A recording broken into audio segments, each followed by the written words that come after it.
시간에는 또 말씀을 함께 나누기를 원합니다. 오늘 지금 고린도후서 2장 말씀을 오늘도 읽으셨는데요. 우리 지난주에 이어서 고린도후서 2장 말씀을 통해서 우리에게 주시는 은혜를 우리가 함께 나누기를 원합니다. 여러분 고린도후서 2장은요, 이 고린도 교회를 이렇게 힘들게 만들었던, 이 어지럽게 했던 이 사람들을 책망하는 편지를 바울이 쓰게 되었죠. 이 편지를 통해서 이 사람들이 회개했다 하는 얘기를 바울이 듣게 되어집니다. 그래서 이 어려움을 주었던 사람들이 회개했다면 이제는 교회가 서로 용서하고 또 교회로서의 본분을 다하면 좋겠다. 권면의 말씀이 기록되어 있는 것을 보게 됩니다. 그래서 당시 상황을 제가 조금 더 설명을 드리면, 교회에서 이렇게 말씀을 들으신 분도 있고 또 가정에서 또 이렇게 영상을 또 설교를 들으신 분도 있겠지만, 전체적으로 제가 정리를 좀 해드리면, 바울이 1차적으로 고린도 전서라는 편지를 썼죠. 에베소에서 교회의 문제점을 해결해서 고린도 전서 말씀을 기록해서 장문의 편지를 써줬습니다.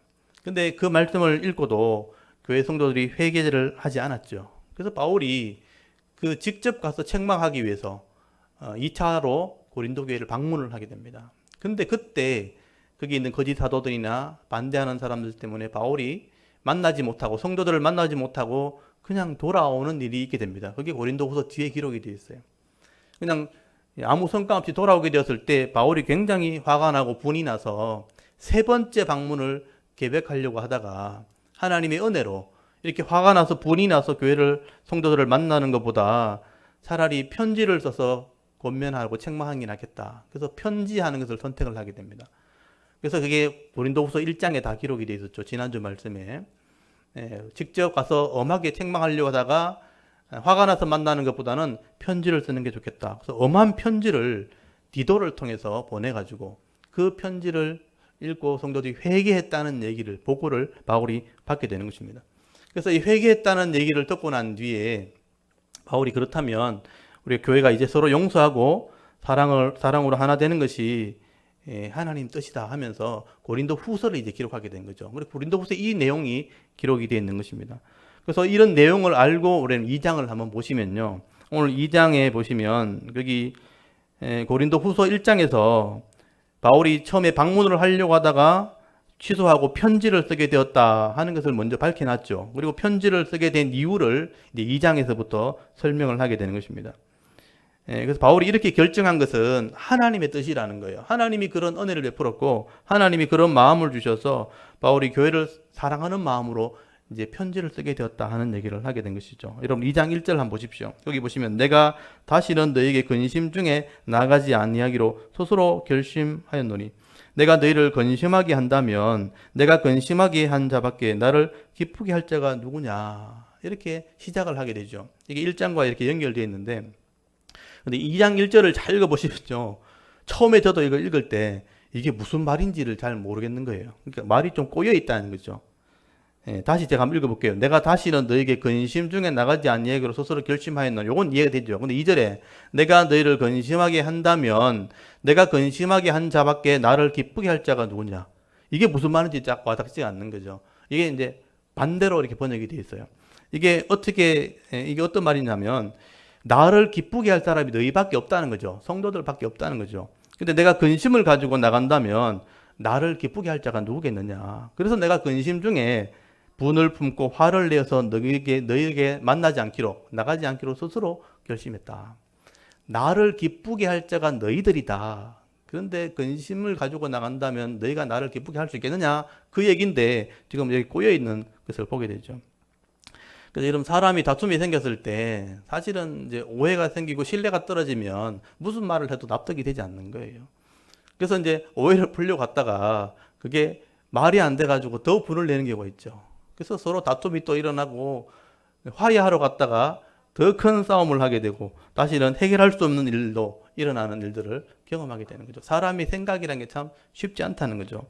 저도 교회를 섬기면서 이런 경험을 많이 했습니다. 교육자다 보니까 교회 안에 이런 여러 가지 다툼이 일어날 수 있고요. 교육자끼리 여러 가지 이제 생각이 다르면 분쟁이 생기는데, 서로 이제 시간이 지나고 난 뒤에 오해가 겹쳐지게 되어지면 오해를 풀러 갔다가 도리어 그게 마음대로 안 돼요. 말이 원하는 대로 나오지 않거든요. 그러면 또 그게 다툼이 되어지고 서로 이제 돌이킬 수 없는 상황까지 화가 나서 분이 나서 그렇게 되는 것을 제가 경험을 많이 하게 된 것이죠. 그래서 저는 이제 나름대로 교육자로서 또는 신앙의 어떤 경험을 통해서 화가 난 상대에서는 만나면 안 된다는 거예요.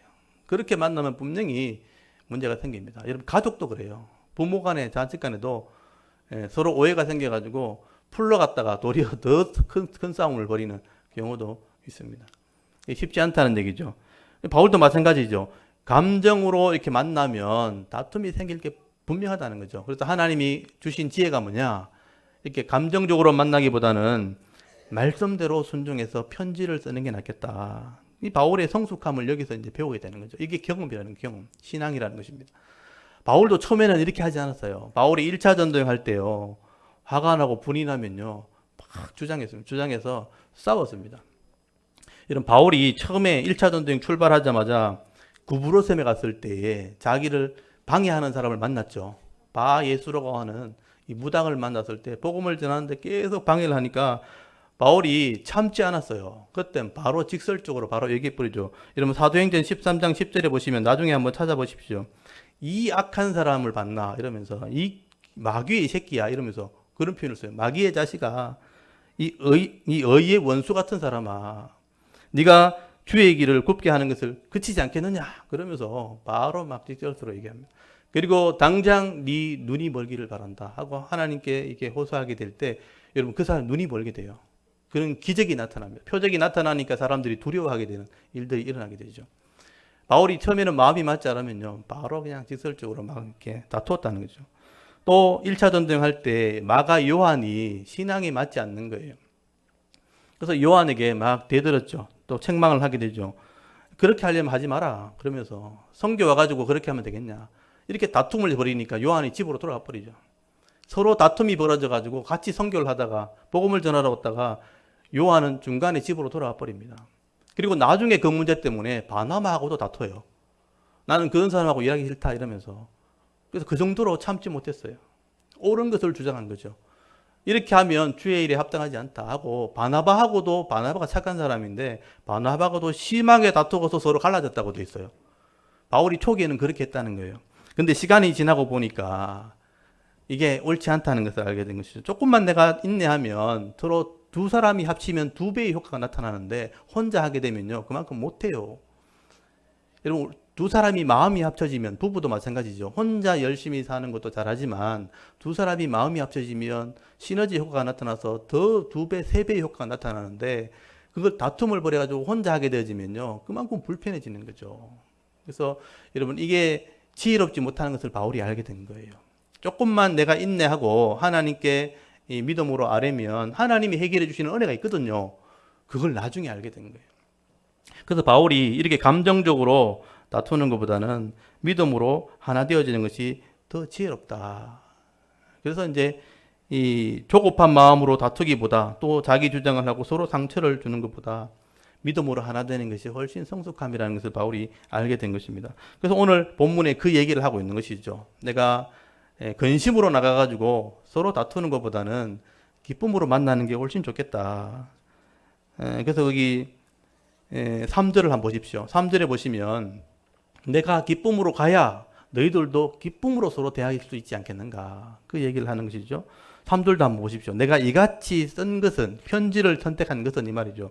내가 갈 때 마땅히 나를 기쁘게 할 자로부터 도리어 근심을 얻을까 염려하며 또 너희 모두에게 대한 나의 기쁨이 너희 모두의 기쁨인지를 확신함이로라. 여기 확신함이로라 하는 단어 있죠. 내가 이것을 알게 되었다. 이렇게 하는 게 더 지혜롭다는 것을 확신하게 되었다. 이 바울이 깨달았다는 것을 지금 쓰고 있는 거예요.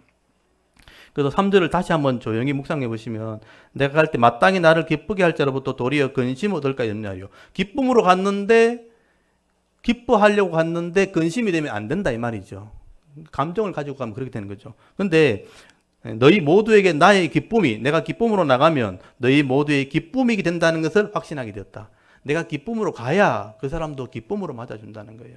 그게 바울의 깨달음이었다 하는 얘기를 하게 된 것이죠. 그래서 기쁨으로 대하는 사람들이 기쁨을 누리게 되는 것이다. 이것을 확신하게 되었다. 바울이 그래서 편지를 써서 책망하는 게 더 낫겠다. 그래서 디도를 통해서 편지를 써서 보내준 겁니다. 그래서 이 편지를 쓸 때, 바울이 직접 가지 않고 편지를 쓸 때 정말 간절한 마음으로 썼기 때문에 거기 4절을 보시면요. 바울의 마음을 여기 담아놨어요. 내가 편지를 쓸 때는 진심으로 썼기 때문에 눈물을 흘리면서 썼다는 거예요. 4절을 한번 보십시오.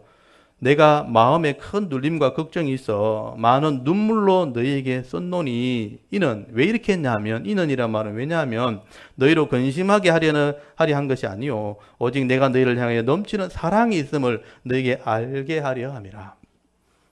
내가 지금 고린도 교회 성도들이 말씀대로 하지 않는 것 때문에 막 화가 나 있지만 내가 직접 만나지 않고 편지를 쓰는 이유는 너희들이 이렇게 하나님 말씀대로 순종해서 복을 받기를 원한다. 너희를 사랑해서 이런 편지를 쓴 것이다. 그래서 눈물을 흘리면서 이런 편지를 썼다는 것입니다. 여러분, 바울이 사랑을 하는데 내가 직접 만나가지고 도리어 다퉈버린다면, 몇 사람 말씀 순종하지 못하는 사람 때문에 다퉈버린다면 온 교회가 또 싸움이 벌어지겠죠. 그러면 그거는 기쁨이 되지 않는 것입니다. 그래서 편지를 써서 너희들을 책망하는 것이 더 낫겠다. 그래서 눈물을 흘리면서 내 사랑을 편지로 보낸 것이다. 이게 바울의 마음이라는 것이죠. 그때 이제 이 편지, 엄한 편지가 디도를 통해서 갔는데 이 편지는 없어졌거든요. 그렇지만 이 편지는 효과를 나타내게 돼요. 이 편지가 고린도 교회 성도들이 마음을 감동을 줬고 잘못됐다는 것을 깨닫게 한 거예요. 그래서 이 고린도 교회 성도들이 바울의 마음을 이해하고 이 말씀을 가지고 회개했다. 회개하고 교회 안에 문제를 일으키는 사람을 스스로 이제 벌을 준 거예요. 이걸 잘 보셔야 돼요. 교회 안에서 스스로 잘못된 것을 밝히고 스스로 책벌, 징벌을 내렸다라고 말하는 그 소식을 바울이 듣게 된 거예요. 그래서 나중에 중간에 이것이 나옵니다. 그래서 여러분 이 고린도후서 7장을 잠깐 한번 보세요. 이 뒤에 중간에 나오기 때문에 이 부분을 잘 표시해 놓으셔야 됩니다. 7장 8절 한번 보세요. 디도에게 편지를 보냈는데 이것이 어떤 효과가 드러났나? 7장 8절 한번 보십시오. 7장 8절부터 11절까지 보시면요. 그러므로 내가 편지로 너희를 근심하게 한 것을 후회하였으나 너무 엄하게 썼으니까 후회했다는 거죠. 지금은 후회하지 않으면 그 편지가 너희로 잠시만 근심하게 한 줄을 알미라. 그러면서 11절을 한번 보세요. 보라 하나님의 뜻대로 하게 된 이 근심이 편지를 말하죠. 너희로 얼마나 간절하게 하며 이게 변화시켰다는 거죠. 얼마나 변정하게. 변정은 잘못된 것을 말했다는 거예요. 얼마나 의분, 잘못된 것을 분인하겠다. 그러니까 바로 잡으려고 했다는 거죠. 의분하게 하며 얼마나 두렵게 하며 하나님에 대한 두려움을 느끼게 되었고 얼마나 사모하게 되며 이것을 고쳐야 된다는 사모함이죠. 얼마나 열심히 있게 하며 얼마나 이 벌이 바로 징벌입니다. 징벌을 하게 하였는가. 너희가 이 일에 대하여 일체 너희 자신의 깨끗함을 나타내었느니라. 바울의 이 엄한 편지가 이런 효과를 드러냈다는 거예요. 엄하게 책망하는 편지를 눈물로 썼더니 성도들이 이걸 이해했다는 거죠. 그래서 이 성도들이 우리의 잘못됨을 깨닫고 의분이 일어났다. 이건 잘못된 거다 하고 의분이 일어났고 교회를 어지럽히는 자를 벌했다. 징벌을 내렸다. 그래서 교회의 깨끗함을 드러내게 되었다. 이게 결과예요. 편지의 결과가 이렇게 나타났다는 것이죠. 그래서 이 교회 내에서 성도들이 스스로 그걸 바로 잡은 거예요. 그러니까 바울이 이 얘기를 드는 것이죠. 그래서 바울이 이 얘기를 듣고 난 뒤에 그렇다면 이 문제가 해결되었다면 이제는 서로는 용서하고 하나 된다. 이게 하나님의 뜻이다 하는 얘기를 쓰게 되는 거죠. 이게 하나님의 권면이에요. 이게 하나님의 말씀인 것이죠. 그래서 오늘 본문 2장 5절로 다시 돌아보시면 이 문제가 해결되었다면 하나님의 뜻은 이것이다 하는 것을 권면으로 쓰게 되는 것입니다. 여러분 2장 5절 한번 보십시오. 고린도후서 2장 5절에 보면 근심하게 하는 자, 이게 문제를 일으킨 사람이죠. 여기 근심하게 한 자가 있었을지라도 나를 근심하게 한 것이 아니요 어느 정도 너희 모두를 근심하겠다. 그렇게 교회 전체를 근심하게 한 것이니 어느 정도라 하면 내가 너무 지나치게 말하지 아니함이니라. 이러한 사람, 이 근심을 일으킨 사람이죠. 이러한 사람은 많은 사람에게 벌 받는 것이 마땅하도다. 그러니까 징벌이 내려졌다는 거죠. 징벌을 하는 것이 마땅한 것이다. 마땅하다는 말은 이것으로 충분하다. 그런즉 이제 끝났다면 너희는 차라리 그를 용서하고 위로할 것이니 그가 너무 많은 근심에 잠길까 두려워하느라 그러므로 너희를 권하노니 사랑을 그들에게 나타내라. 이게 권면의 말씀이에요. 이 부분을 잘 보셔야 됩니다. 이 교회를 근심하게 하는 자들이 분명히 있었다는 거죠. 근데 바울이 편지를 읽어보고 이건 잘못된 것이니까 회개합시다 하고 실제로 회개한 것입니다. 그래서 온 교회가 이 사람들이 징벌을 내리고 이제는 책벌을 했으니까 이제는 용서하고 위로하고 사랑으로 하나 되자. 사랑을 나타내라. 이 세 가지 단어가 나와요. 용서, 위로, 사랑 세 가지 단어가 나와요. 이 단어를 표시해 놓으셔야 돼요. 서로 용서하고 위로를 해주고, 위로는 파라클레오, 옆에서 이야기한다. 지난번에 말씀드렸죠. 위로란 단어가 굉장히 이제 옆에서 서로 격려한다는 뜻이거든요. 그리고 이 사랑을 나타내야 된다. 하나님의 사랑으로 하나 되라. 그리고 9절에 내가 이것을 하는지 순종하는지 보려고 내가 이걸 썼다. 고린도후서를 썼다는 거죠. 그 다음에 10절에 보시면 내가 서로 용서하면 나도 용서할 것이고, 또 내가 너희를 용서한 것은 그리스도 안에 한 것이라. 이 표현도 잘 보셔야 돼요. 10절을 잘 보시면 내가 용서해야 나도 너희를 용서할 것이고, 내가 용서하는 것은 그리스도 안에 하는 것이다. 쉽게 말하면 너희도 그리스도 안에서 용서해야 되는 거다. 사람을 뭐 이렇게 보고 용서하는 게 아니고 그리스도 안에서 용서하시는 것, 말씀대로 용서하는 것이 하나님의 뜻이다 하는 것을 말씀하는 것이죠. 여러분, 문제가 해결되어졌을 때에 교회 성도들이 서로 용서하고 사랑하고 하나 되어 있는 것이 하나님의 뜻이라는 거예요. 이게 하나님의 마음이다 하는 것을 말씀을 하게 되는 것이죠. 그런데 이렇게 하지 않고요, 잘못된 건 잘못된 거다 그러면서 잘못된 사람을 놓고 계속 주장을 하고 계속 책망을 하게 되면 그거는 사탄에게 쏟게 되는 거다. 그래서 연결하면 그런 내용이 나오죠. 여러분 11절 한번 보십시오. 이는 우리로 사탄에게 쏟지 않게 하렵니다. 사탄에게 쏟게 하는 게 있다는 거죠. 이게 뭐냐 하면요, 사탄의 계략이 뭐냐, 잘못된 사람이 있을 때 옳다고 주장하는 사람들이 계속 그 죄를 지적하는 거예요. 잘못했다고 계속 지적을 하고 그 사람에게 주장을 하고 못 살게 굴면 그 사람이 도리어 이제는 실족하게 되는 일이 일어나게 되는, 이게 사탄의 계략이라는 것입니다. 그래서 여러분 7절 한번 잘 보십시오. 그런즉 너희는 차라리 그를 용서하고 위로할 것이니 그가 너무 많은 근심에 잠길까 두려워하노라. 여기 너무 많은 근심에 잠길까 두려워하노라. 물론 그 사람이 잘못된 사람이 있다 할지라도 교회가 옳다고 주장하면서 계속 잘못했다고 지적을 하게 되면 너무 많은 근심에 잠길까 두려워한다. 여기 잠긴다는 표현이 거기 번호가 하나 달려있죠. 달려있습니까? 그 어떻게 다른 번역에 뭐라고 돼 있어요? 근심이 자기를 삼켜버린 일이 벌어진다는 거예요. 그 사람이 잘못했지만 회개를 했음에도 불구하고 계속 잘못된 건 잘못됐다면서 이렇게 편을 가르고 계속 잘못을 지적하게 되어지면 그 사람이 근심 때문에 삼켜진다는 거예요. 이게 사탄의 속임수다, 사탄의 계략이라 하는 얘기를 하게 되는 것이죠. 그래서 이 부분을 잘 보셔야 되는 거죠. 저도 이런 부분을 많이 봤거든요. 교회 안에서 잘하는 사람도 있고 잘못하는 사람도 있죠. 온전하지 않으니까. 근데 잘못된 사람이 이제 지적을 하게 되어지면 그 사람이 서로 용서하고 받아주는 것이 있어야 되는데 끝까지 주장을 하는 거죠. 잘못했다, 같이 할 수 없다, 이렇게 돼버리면 그 사람이 상처를 받는 거예요. 도리어 근심에 삼켜져 가지고 교회에서 이렇게 할 수 있나 하면서 교회를 떠나거나 신앙을 떠나는 경우가 있다는 것이죠. 그렇게 하는 것은 사탄의 계략이다. 여러분, 옳은 것을 주장하는 것보다 사람을 잃게 하는 것은 잘못한 것이죠. 그래서 그렇게 되지 않도록 해라. 이게 바울의 권면입니다. 사실 이런 경우가 굉장히 많아요. 여러분, 잘못한 것이 드러난 사람들은 회개하지만 이제 다른 사람들도 분명히 연약함이 있음에도 불구하고 잘못한 것을 지적하는 건 너무 쉽거든요. 지적하는 건 쉬우니까 한마디 말로 계속 지적을 하지만 그 사람이 그런 근심 때문에 도리어 삼켜져 버리면 그 사람이 교회를 떠날 수 있어요. 실족할 수 있다는 거죠. 그거는 사탄의 속임수이다. 그래서 서로 용서해주고 또 믿음으로 하나 되어지는 것, 사랑을 나타내는 것, 말씀으로 순종하는 것, 이게 하나님의 뜻이라 하는 것을 말씀을 하게 되는 것이죠. 여러분이 잘못을 지적하는 건요, 누구나 할 수 있는 겁니다. 쉽게 말 한마디로 할 수 있는 거예요. 근데 용서하고 받아들이는 것은 쉽지 않아요. 이게 성숙함이라는 거예요. 쉽지 않기 때문에 이걸 할 수 있는 사람이 어른인 거예요. 이게 신앙인 거예요. 이걸 성숙함이라 그러는데 이걸 여러분 잘 보셔야 됩니다. 다른 사람 잘못한 거 쉽게 말하는 건요, 다른 사람의 상처를 줄 수 있죠. 근데 그 사람이 회개했다면 용서하는 게 성숙함이라. 그래서 나중에 에베소서를 보면요, 다른 사람이 용서하고 받아주는 것은 쉽지 않다는 거죠. 그래서 힘써 그것을 지켜야 된다. 이 부분을 우리가 한번 잠깐 찾아볼게요. 에베소서 4장을 한번 보시겠습니까? 나중에 이 부분이 나오지만 이게 성숙함에서 나오는 것입니다. 에베소서 4장 2절 3절 말씀, 신약 313페이지 에베소서 4장 2절 3절 우리 찾으셨으면 2절 3절을 같이 한번 읽어볼까요? 읽겠습니다. 시작. 모든 겸손과 온유로 하고 오래 참음으로 사랑 가운데 서로 용납하고 평안에 매는 줄로 성령이 하나 되게 하신 것을 힘써 지키라. 아멘.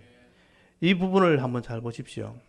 거기 보시면 겸손이네요. 그 다음에 온유, 다 마음에서 나오는 거죠. 오래 참음, 사랑, 그 가운데 서로 용납, 그리고 평안에 매는 줄로 성령이 하나 되게 하신 것을 힘써서 지키라. 이렇게 돼 있죠. 그럼 다른 사람 잘못된 거 지적하는 걸 한마디만 하면 돼요. 그렇지만 바로 잡는 것은, 하나 되는 것은 이만큼 어렵다는 거예요. 겸손도 있어야 되고 온유도 있어야 되고 오래 참는 것도 있어야 되고 사랑도 있어야 되고 용납도 해야 되고 평안에 매는 줄로 성령이 하나 된 것, 하신 것을 내가 힘써서 지켜야지만 이게 회복될 수 있는 거예요. 그만큼 쉽지 않아요. 여러분 부부끼리도 상처 주는 건 한마디로 할 수 있어요. 그렇지만 그걸 회복하는 것은 쉽지 않아요. 나도 내가 내려놔야 되고 겸손해야 되고 오래 참아야 되고 용납해 줄 수 있는 마음도 있어야 되고, 그래서 할 때 하나님이 하나 되게 하신 것을 우리가 지킬 수 있다는 거예요. 저도 이것을 굉장히 깊이 생각을 하게 됩니다. 사람이 온전하지 않기 때문에 분명히 연약함이 있어요. 근데 그거 지적하는 것은요, 굉장히 쉬워요. 몇 사람한테 말하면 끝나버리는 거예요. 그렇지만 그것을 회복하는 데는 굉장한 시간이 걸립니다. 굉장한 노력이 필요하다는 거죠. 그게 바울이 깨달은 거예요. 그래서 교회를 문제를 일으킨 사람이 있었지만 회개했다면, 편지를 써서 회개했다면 이제는 용서하고 위로해주고 사랑을 나타내 주는 것이 하나님의 뜻이다. 이 부분을 여러분 한번 잘 보시길 바랍니다. 이게 하나님의 원하시는 뜻이다. 하나 되게 하는 것이다. 성령이 하나 되게 했다는 거죠. 예수님이 그를 위해 죽으셨고요. 성령이 하나 되게 하셨는데 우리가 그것을 용서하지 않고 편을 가르고 다투고 나눈다면 하나님 앞에 죄를 짓는 거예요. 하나님 마음을 더 아프게 하는 것이 되는 것이죠. 그래서 이런 부분을 우리가 힘써 지켜야 된다. 성령이 하나 되게 하신 것을 힘써 지키는 것이 교회가 해야 될 일이고 성도가 해야 될 일이에요. 세상 사람들은 이렇게 하지 않습니다. 저 사람이 낙심하든 저 사람이 좌절하든 저 사람이 자살하든 아무 상관없어요. 그렇지만 성도는 그렇게 하면 안 되는 거예요. 성령이 하나 되게 하신 것을 우리가 힘써 지키려고 하는 것, 그것이 바로 성도가 해야 될 일이다. 이게 어른이고 이게 성숙합니다 하는 얘기를 하게 되는 것이죠. 그래서 오늘도 이 본문을 통해서 바울이 교회를 생각하는 마음을 좀 배울 수 있기를 바랍니다. 저도 사역자로서, 여러분 성도로서, 직분자로서 이런 부분을 잘 배웠으면 좋겠습니다. 우리가 이 말씀의 의미를 잘 깨달았다면, 혹 문제가 있다면 서로 회개하면 되죠. 말씀대로 회개하면 돼요. 그리고 서로 용서를 해주고 또 서로 위로를 해주고 사랑으로 하나 되어 섬겨줄 때에 하나님이 기뻐하시는 아름다운 교회가 되는 거죠. 세상에서 줄 수 없는 하나님이 기뻐하시는 공동체가 되는, 그게 교회 성도라는 것입니다. 이런 은혜를 누릴 수 있는 그런 믿음 있는 여러분 성도들이 다 될 수 있기를 바랍니다. 오늘 그리고 2장 12절부터 보시면요, 여기 단락이 나눠져. 이건 삽입 구절이에요. 이거 여러분 성경에도 12절, 13절은 박스를 쳐놔야 돼요. 이거는 삽입 구절로 다른 것을 설명하는 것입니다. 이 편지를 내가 디도를 보냈는데 디도가 빨리 오지 않아가지고 내가 마중을 나가서 에베소에서 드로아까지 올라가서 드로아에서 마게도냐까지 가는 일도 있었다 하는 정황을 설명한 거예요. 그래서 이 아주 엄한 편지를 후회하면서 썼을 정도로 썼는 편지를 썼는데 어떻게 해결된지가 바울이 모를 때는요, 걱정이 됐다는 거죠. 어떻게 됐나 하고 기다렸는데 디도가 안 오니까 디도까지 어떻게 됐나 이렇게 생각한 거예요. 그래서 이제 걱정이 돼서 드로아 마게도냐에 갔다. 12절 한번 보십시오. 내가 그리스도의 복음을 위하여 드로아의 이름에 주 안에서 문이 내게 열렸을 때 내가 내 형제 디도를 만나지 못함으로, 디도를 못 만났다고 돼 있잖아요. 내 심령이 편하지 못하여 그들을 작별하고 마게도냐까지 갔다.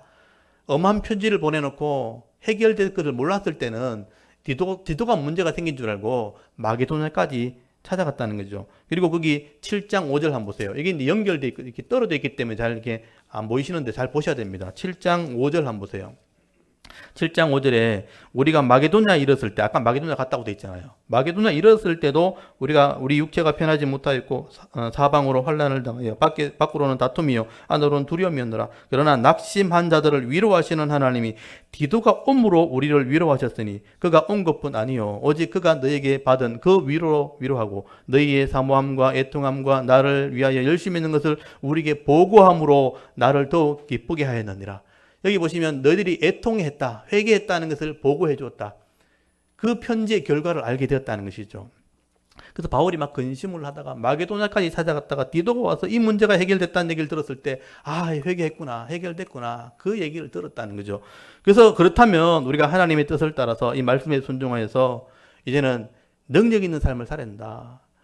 회개했다면 하나 되어서 세상 사람들에게 우리 교회가 능력을 보여줘야 된다 하면서 이 권면의 말씀을 쓰는데, 여러분 여기 2장으로 돌아가서요, 2장 14절부터 이제 17절까지는 이 정황을 설명하고 난 뒤에 그렇다면 이렇게 돼야 된다. 아까 위로하고 용서하고 사랑한다 그랬잖아요. 그 사랑한다는 그 얘기를 비유로 설명을 한 거예요. 똑같은 얘기인데 뒤에 다른 비유로 이런 삶을 살아야 된다 하고 비유로 설명하는데, 거기서 이제 냄새나 향기라는 단어를 쓰게 되는 거예요. 이게 바울의 비유예요, 비유. 그래서 14절 한번 보십시오. 14절부터 단락이 나눠지죠. 항상 우리를 그리스도 안에서 이기게 하시고, 아까 말했던 것처럼 용서하면, 회개한 사람을 용서해주고 이렇게 죄를 이기는 삶을 얘기해줘. 이기게 하시고 우리로 말미암아 각 처에서 그리스도를 아는 냄새를 나타내시는 하나님께 감사하노라. 여기 각 처에서 냄새를 나타낸다. 이 냄새라는 표현을 썼다는 게 참 저는 이게 특이했어요. 바울이 왜 이런 표현을 썼을까? 그리스도의 냄새를 나타나게 되었다. 여러분, 삶이 나타나는 것을 냄새라고 표현한 거죠. 이 냄새라는 게 바로 이 비유로 설명하는 하는 개념이에요. 이 냄새가 능력이 있다는 것이죠. 그래서 이 냄새가 나면요, 사람이 마음이 이렇게 감정이 움직이거든요. 그래서 이렇게 저도 아침에 이렇게 새벽 기도에서 오면 우리 이제 밑에 파리바게뜨 빵집 있잖아요. 아침에 오면 계속 이렇게 빵 냄새가 나요. 조금 있으면 이제 이거 리트 있잖아요, 리트. 커피 냄새가 쫙 퍼져요. 이렇게 오면 이제 먹고 싶은 생각이 들죠. 입에 침이 막 고이고 말이에요. 구수한 빵 냄새가 아침에 이렇게 나오면요, 굉장히 먹고 싶고 막 이렇게 그 마음이 생긴단 말이에요. 근데 이제 아침에 새벽에 나오면 쓰레기 치우는 쓰레기 그 음식물 처리차 있죠. 그 새벽 우리 교회 나올 때, 제가 집에서 나올 때마다 쓰레기 그 차가 지나가거든요. 그 큰 그 식당에는 큰 그 쓰레기 차 보이는 거 있잖아요. 그럼 거기를 지나면 또 냄새가 또 좋지 않아요. 특히 여름 같은 경우에는요, 그 냄새가 좀 진짜 힘들어요. 우리 지금 건물 밑에도 식당이 있잖아요. 식당마다 쓰레기 이렇게 큰 통이 있으면 거기 지날 때마다 그 냄새가 나면 막 힘든 거예요. 마음이 힘들고 이렇게 막 속이 막 이렇게 별 좋지 않아요. 이 냄새라는 게 영향력이 있다는 것을 바울이 얘기하는 것이죠. 여러분, 성도가 말씀을 깨닫고 삶으로 실천하고 성실하게 살아가는 모습이요, 세상 사람들이 볼 때는 그런 향기와 같다는, 영향력을 드러낸다는 것을 냄새로 비유를 하는 것이죠. 우리의 삶이 이렇게 그리스도의 냄새를 드러낸다, 생명의 향기를 드러낸다, 분위기로 사람을 보여준다라고 말씀을 하게 돼요. 저도 그래서 좀 묵상을 해봤죠. 하나님 말씀이 이런 향기와 같은 능력이 있구나. 그래서 여러분 15절 한번 보시면요, 여기 우리가 바로 사역자들인데 여러분 성도를 말하기도 해요. 우리 사역자들이나 성도들은 구원받는 자들에게나, 이 성도들요, 망하는 자들에게, 불신자들이죠, 하나님 앞에 그리스도의 향기니 그러잖아요. 앞에는 냄새라고 돼 있고 뒤에는 향기라고 돼 있죠. 이 원어가 달라요. 앞에는 그냥 영향력 있는 퍼지는 냄새를 말하는 것이고, 이 향기란 뜻은 그게 단향기, 아주 좋은 향기, 이런 뜻이에요. 이걸 언어적으로 표현하면 하나님을 기쁘시게 하는 삶, 이렇게 표현되는 거예요. 그래서 우리는 구원받는 자들에게나 망하는 자들, 불신자에게나 그리스도의 향기와 같은 존재다라는 뜻이에요. 저는 이 바울의 비유를 굉장히 이제 특이하게 생각했어요. 그리스도의 좋은 냄새를 풍기는 사람이구나, 좋은 향기를 풍기는 사람이 성도구나. 그래서 이 말씀대로 우리가 실천하게 되어지면, 거룩한 삶을 살면 성도들에게는 생명과 구원의 향기가 되고, 생명과 구원의 냄새가 되고 불신자들에게는 그것이 도리어 심판의 메시지가 되는구나. 심판의 향기가 되는구나. 그렇게 말씀을 하게 되는 것입니다. 그래서 거기 보시면 16절 이 사람에게는 불신자에게는 사망으로부터 사망에 이르는 냄새가 되고요. 저 사람의 성도에게는 생명으로부터 생명에 이르는 냄새라. 누가 이 일을 감당하리요? 여러분 이 말씀대로 복음을 전하고 삶을 전해주면 받아들이는 성도에게는 생명의 냄새가 된다는 거예요. 그렇지만 받아들이지 않는 자에게는 사망의 냄새가 된다는 거죠. 심판이 되는 것이다. 이게 영향력을 줄 수 있다는 얘기를 냄새로 향기로 표현을 하고 있다는 것입니다. 그래서 누가 이런 영향력 있는 삶을 살 수 있고 이런 좋은 향기를 낼 수 있는가? 이러면 17절이 오늘 마지막 결론인데 누가 이런 냄새를 향기로운 냄새를 능력 있게 또 보여줄 수 있겠는가? 여러분 17절 잘 보십시오. 우리는 이게 사역자일 수도 있고 성도가 될 수도 있어요. 우리는 수많은 사람들처럼 하나님 말씀을 혼잡하게 하지 아니하고 여기 수많은 사람이 혼잡하게 하지 않는 것은 반대로 얘기하면 수많은 사람이 혼잡하게 한다는 얘기죠. 이 혼잡하게 한다는 뜻이 무슨 뜻이냐면요. 어떤 물건의 품격을 떨어뜨린다는 뜻이에요. 그래서 어떤 유익을 위해서 또 돈을 벌려고 그렇게 한다 이런 뜻이에요. 사실은 원어상에 그런 의미가 있어요. 그래서 하나님의 말씀을 품 있게 전하지 않고 또는 자기 유익을 위해서 쓰려고 하는 혼잡하게 하는 사람들이 많이 있다. 그 당시엔 철학자들이나 이런 거짓 사도들을 말하는 거예요. 그렇게 하지 아니하고 곧 순전함과 순전함으로 말씀을 받은 것 같이 하나님 앞에서와 그리스도 안에서 말하노라. 이게 순전함으로 말씀을 받은 것 같이 이 부분도 잘 보셔야 돼요. 순전함이란 게 뭐냐면 기본적으로 순결하다는 뜻인데요. 그러니까 정직하다, 뭐 순결하다, 태양빛을 비춰서 검사했을 때 흠이 드러나지 않는다 이런 의미예요. 원래는 빛을 비췄을 때 깨끗한 그 모습을 순수함을 얘기하는 거예요. 하나님 말씀을 순수함으로 받아들여서 하나님 앞에서 그리스도 앞에서 말하는 사람들 이 굉장히 의미 있는 말이에요. 하나님 앞에서 그리스도 안에서 말을 할 수 있는 사람들 이런 사람들이 진짜 그리스도의 향기 같은 사람이다라고 표현하고 있는 것입니다. 그냥 지나가는 말씀이지만 좀 생각해 보면요 굉장히 의미 있는 말씀이에요. 우리는 그리스도의 향기 같은 사람이 되어야 되는데 어떻게 하면 그렇게 될 수 있는가? 하나님 말씀을 혼잡하게 하는 자들이 아니라는 거예요. 혼잡하게 하는 사람들, 말씀의 풍미를 떨어뜨리고 물건의 이 값어치를 떨어뜨리는 그렇게 사는 사람이 아니라 순수함으로 받아들여 가지고 하나님 앞에서 그리스도 안에서 말하는 사람. 여기 하나님 앞에서라고 돼 있고 그리스도 안에서라고 돼 있거든요. 하나님 앞에서 그리스도 안에서 이 말을 할 수 있는 사람. 이런 사람들이 진짜 향기와 같은 능력을 드러내는 것이다 라고 말씀을 하게 되는 것이죠. 그래서 우리가 앞에 있는 권면을 연결해 보면 교회가 서로 용서하고 하나 되어졌을 때 이런 삶으로 우리가 살아야 된다 하는 권면의 말씀을 하고 있는 것이죠. 저는 바울의 심정을 이렇게 말씀을 통해서 이해를 하게 되어집니다.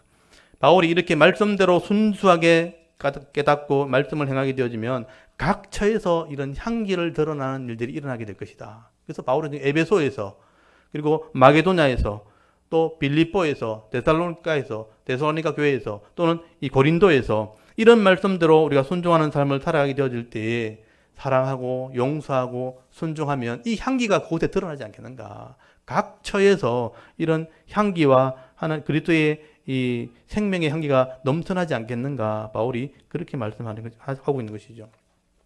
오늘도 우리가 교회에서 하나님 말씀을 가르치고 이 말씀대로 또는 가정에서 직장에서 믿음으로 순종한다면요. 온 땅에 그리스도의 향기가 가득하게 될 것이다 라고 말씀하고 있는 것입니다.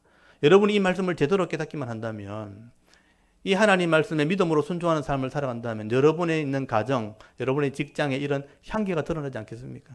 그게 하나님이 기뻐하시는 모습이다. 영향력 있는 삶을 사는 것이 우리가 해야 될 일이라고 말씀을 하고 있는 것이죠. 여러분 이 교회가 잘못한 사람이 있다 그래가지고 이 고린도후서 말씀처럼 이 말씀대로 하지 않는다고 편을 가르고 싸우고 다투고 갈리는 것은 하나님 뜻이 아니라는 거죠. 그건 사탄의 계략 중에 하나일 수 있다라고 말씀하는 것입니다. 우리가 하나님 마음을 안다면 이제는 서로 회개하고 또 용서하고 서로 배려하고 사랑하고 이해한다면 성령이 하나 되게 하신 것을 힘써 지킨다면 우리가 향기와 같은 능력을 드러내게 될 것이다. 그리스도의 향기 같은 사람이 될 것이다 라고 말씀을 하게 되는 것입니다. 그래서 이름 우리가 가는 곳마다 사람들을 향기를 드러낸다면 사람들이 미소를 주지 않겠습니까? 꽃의 향기를 드러내고 아름다운 향을 드러내면 웃는 모습을 만나지 않겠습니까? 근데 가는 곳마다 안 좋은 향기, 안 좋은 냄새를 풍기면 인상을 쓰게 만들지 않겠어요? 여러분이 가는 곳마다 웃음을 주는 사람이 있는가 하면 가는 사람마다 인상을 쓰게 만드는 사람도 있다는 겁니다. 그리스도인이라면 웃음을 주는 사람이 되어야 되지 않겠습니까? 그 얘기를 하고 있는 것이죠. 오늘 저와 여러분들이 가는 곳마다 이 사람들의 마음에 평안을 주고 그리스도의 향기를 드러낼 수 있는 그런 믿음 있는 성도가 되었으면 좋겠습니다. 오늘도 이 말씀을 한번 잘 묵상해 보시고요. 우리가 교회를 섬길 때 혹 잘못한 것이 있으면 말씀대로 우리가 회개하면 돼요. 엎드려서 회개하고 그 회개한 심정 안에서 우리가 서로 용서해주고 위로하기도 하고 또 격려하고 또 사랑으로 하나 되어져서 이 말씀에 순종하게 되어질 때에 그리스도의 향기, 생명의 향기, 또 구원의 향기를 바라면서 많은 사람들에게 선함의 영향력을 미치며 살아갈 수 있는 저와 여러분의 영적인 모습이 될 수 있기를 주의 이름으로 축원합니다. 아멘. 잠깐 기도드리겠습니다. 하나님.